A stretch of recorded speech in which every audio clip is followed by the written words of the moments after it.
I want to anticipate a question that is always still in the room, which is, how do I do this with my type A alpha male executives that, aren't interested in what their belly feels like? What's that? Who continually interrupts you. Yeah, who continually interrupt you. Yeah, exactly. So 4 guiding principles, and a couple of them we've talked about already. So one is start small. Don't expect your corporate clients to be a Kendall or an Elmo in their level of somatic literacy. It's just not out there very much. So don't start small. Secondly, work within their structure of interpretation so that you're responding with language and inviting them with language that has meaning for them. Okay? If you say somatics and they don't know what somatics means, you've lost them already. If you say mindfulness, you will have lost some people. So find languaging that works for them. Third, we have to create a narrative of relevance. Like, how is what we're experimenting with here relevant to their concerns and their commitments? If they see the relevance and they trust you, they'll be willing to try all kinds of stuff. But unless we make it relevant, if it's our new favorite tool in the toolkit, that's not enough of a reason for them to try it.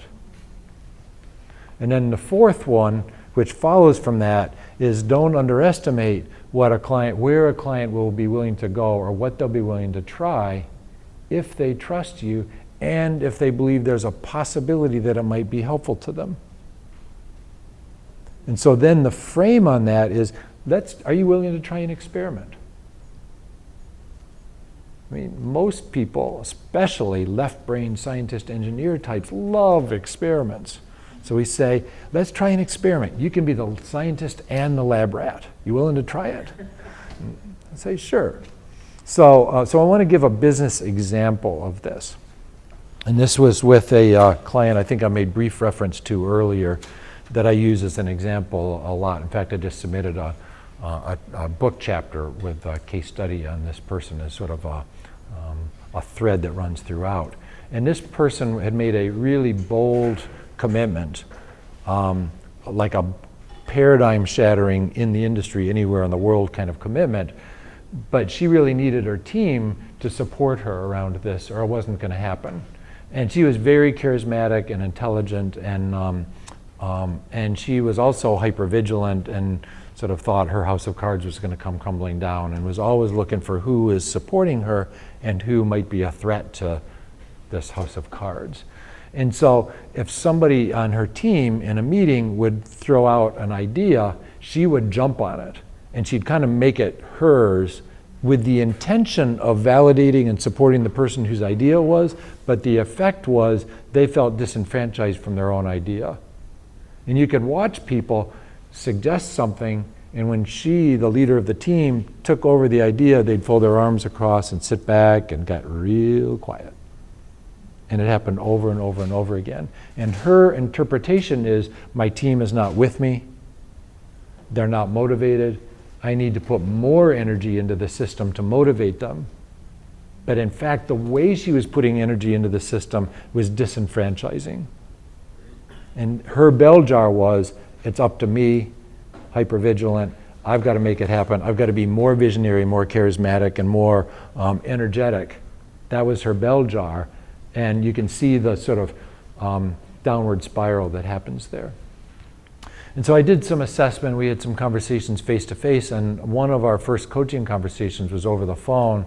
She was hundreds of miles away in her very nice office in this work location, and I was in my cutoff jeans and t-shirt in Asheville, North Carolina. And I said at one point, would you be willing to try an experiment? And she said yes, because she wasn't getting that she was creating the situation. And I said, and this wasn't planned, it just arose in the moment, just like in these conversations here. I said, okay, try standing up and put one foot in front of the other and put your fist out and clench your jaw and be in a sort of take the hill kind of a posture. And say in that posture, I really want to know what you think. You can see where this is going, right? Okay, so I really want to know what you think. And I just asked her to feel that. This is not somebody who is somatically literate at all. This is somebody who hadn't been to the doctor in 10 years, drank Dr. Pepper for lunch, was way out of whack, very unhealthy. But she could take the stance and she could say the words, right? That doesn't take somatic literacy. And then I said, okay, now settle back, lean back on your heels, turn your palms forward, open across your chest, and say the same words again. I really want to know what you think. And she felt really emotional. And she could feel the difference between the same sets of words spoken from two different shapes. And all of a sudden that opened up a conversation about authenticity and congruence and led to conversations about inviting other people rather than motivating them through her energy. It was a seminal moment in the coaching engagement. It changed everything. And this was a very high-powered type A alpha executive who was not somatically literate at all. So the move was create a scientific experiment. You control for the language, same words. The variable is the posture. And the results were undeniable. And in that moment, she knew what the issue was. It didn't mean it was fixed, but it opened the door to a whole different level of work. And then the starting small was starting with a really simple body practice that would slow down the hypervigilance. And it was just a simple breathing practice to account. You can find it online. There's nothing rocket science about it. And I did it with her in the moment over the phone. She tried it. She could feel that after doing the practice, she felt more settled and more relaxed. And I asked her if she was willing to try it in meetings. And she was. So that was the opening into working somatically with somebody for whom anything that we've done today would have seemed very woo-woo. So that's starting small, using her structure of interpretation, creating a narrative of relevance, and not making assumptions about what your client will and won't do to keep yourself safe. Yeah, Dan.